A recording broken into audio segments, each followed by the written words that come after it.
নমস্কার, আমার নাম আরাত্রিকা হাজরা। আমি হোলি চাইল্ড ইনস্টিটিউটের সপ্তম শ্রেণীর ছাত্রী।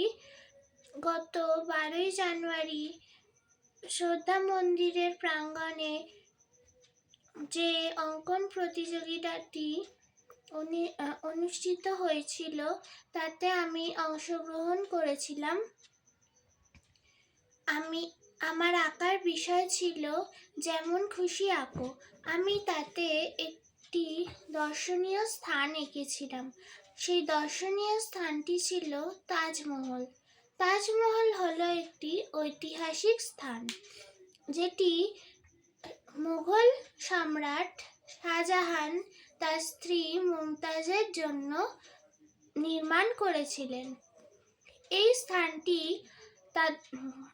শাহজাহানের মুমতাজের প্রতি ভালোবাসা চিহ্নিত করে।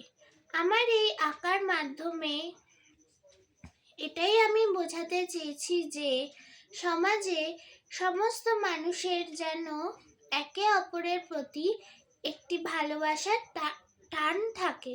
ধন্যবাদ।